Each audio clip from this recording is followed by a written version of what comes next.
When the so-called founding fathers of America landed on Plymouth Rock, not only did they bring with them disfranchised people, they also brought the Freemasonic elements of Europe. The injustices which the fathers of America were escaping from in Europe was also to be found in the new land, in the form of a tyrannical British regime. In order to gain complete dominance of the new state, the Masons used the same methods to gain control of France.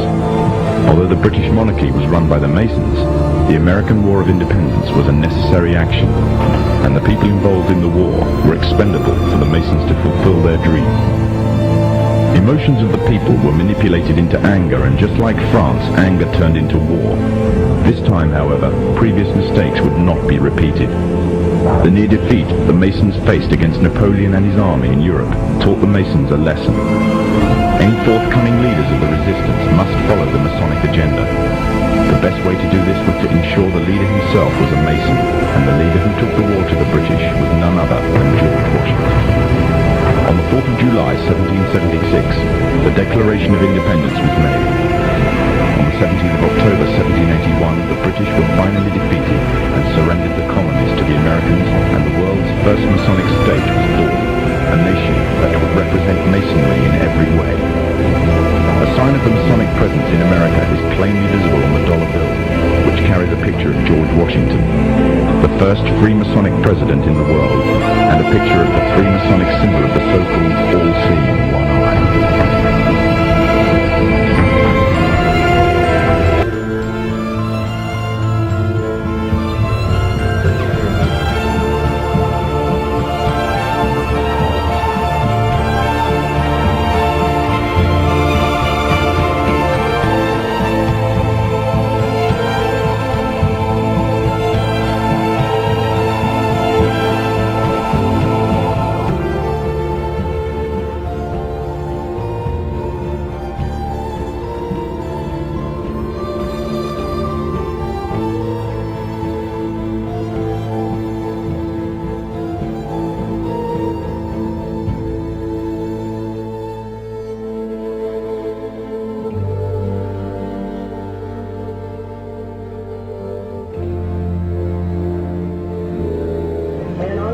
$1 bill, there's a seal on this side. It's called the Great Seal of the United States.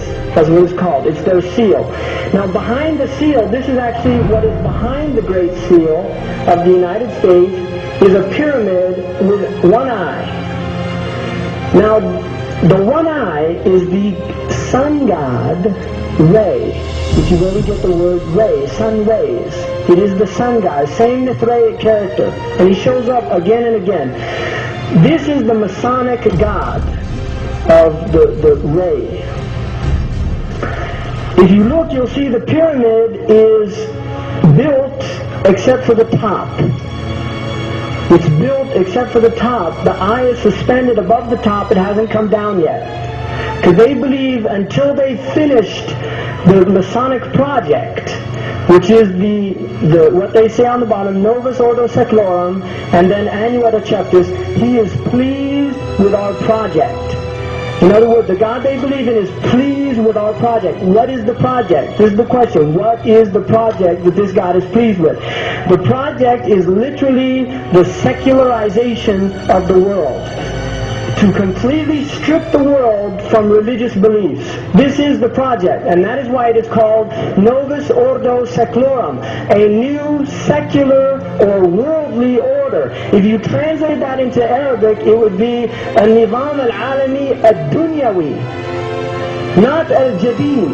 It would be ad-Dunyawi, the new temporal order, the new order of the world.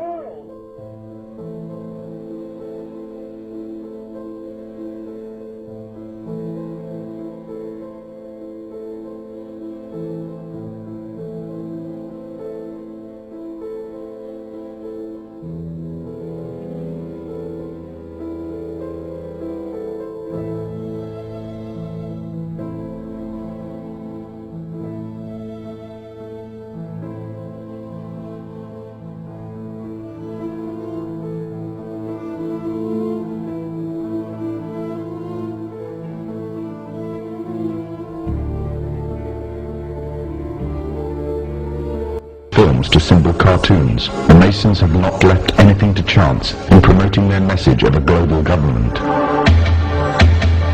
Matt Groening, the creator of one of the most popular cartoon series in television history, The Simpsons, is a self-confessed anarchist. Matt Groening himself has openly declared that he wanted to get his own political ideas across within his work. But he wanted to do this in such a way that people would find it easy to accept his ideas. And the means he chose to this was a clever little cartoon called The Simpsons. So what exactly is The Simpsons teaching us and our children? There are many lessons being programmed into us. These include disregard for authority, either parental and governmental, that bad manners and disobedience is the way to attain status amongst people, and that ignorance is trendy and cool, whereas knowledge is unfashionable. However, what is especially worrying is the Masonic undertones of one episode in particular. The episode in which the father figure of the family, Homer Simpson, becomes obsessed with a group called the Stonecutters, or should it be called the Freemasons? Upon joining the group, his fellow members find a birthmark on him, a mark that makes the rest of the group declare him to be the chosen one. Ah, the chosen one, whom the sacred parchment prophesied would lead us to glory. But with his newfound honor and dignity, he, Homer Simpson, fools himself into thinking that he is God. I always wondered if there was a God, and now I know there is, and it's me.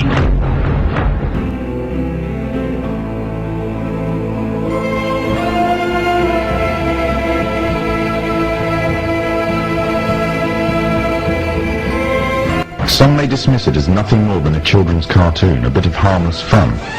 But the influence it has on audience makes it a very effective means of propaganda, indoctrinating a people without them even realizing. Its very creators admit that they are propagating their political ideas to the audience in a covert manner. Ideas spread through the domestic television can reach a far wider audience than movies and cinema. And it is through this media that a new concept is being introduced. The concept of one global leader.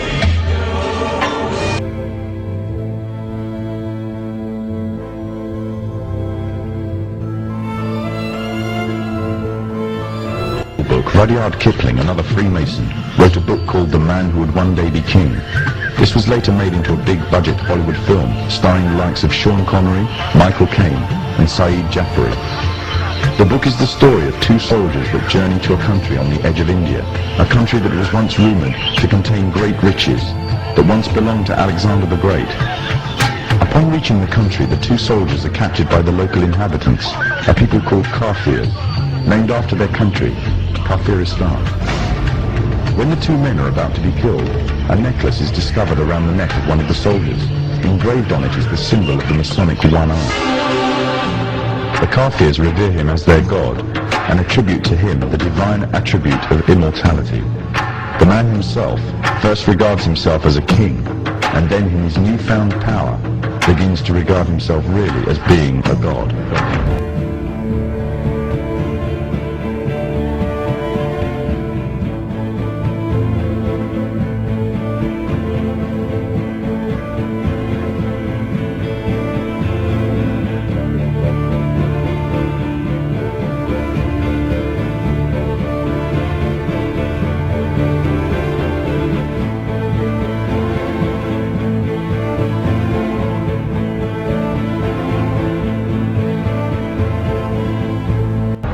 From the Muslim perspective, if not that of others, the similitudes that can be drawn from this story are very interesting. The Muslim scriptures, called hadith, contain many prophecies of the Prophet Muhammad.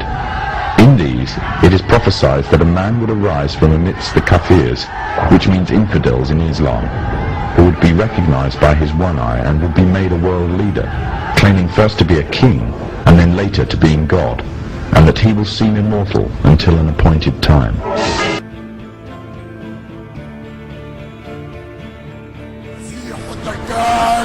مسيح الدجال.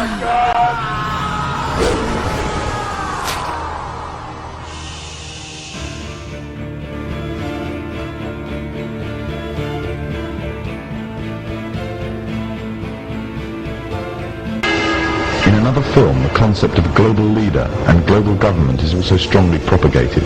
In 1996, the film Independence Day broke all box office records, becoming the 7th highest-ranking film of all time. It entranced audiences around the world with a fictional story of an alien invasion on Earth. However, deep within the film's subliminal messages can be found, indicating the Freemasonic presence and the Freemasonic agenda. In the film, there is a military base known as Area 51.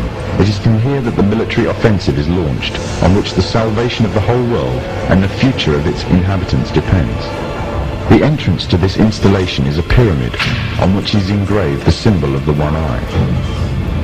The film shows the USA as the forerunner in establishing a global offensive, involving all the nations of the world, an offensive which is devised, controlled and commanded by one man, one overall leader. The film is part of an upsurge in an upsurge of films and television serials on the topics of aliens, UFOs and invasions threatening the whole of mankind. These are gradually fueling the growing interest and public unrest on the issue. This is just one of the many ways in which the Freemasons are paving the way for their global government.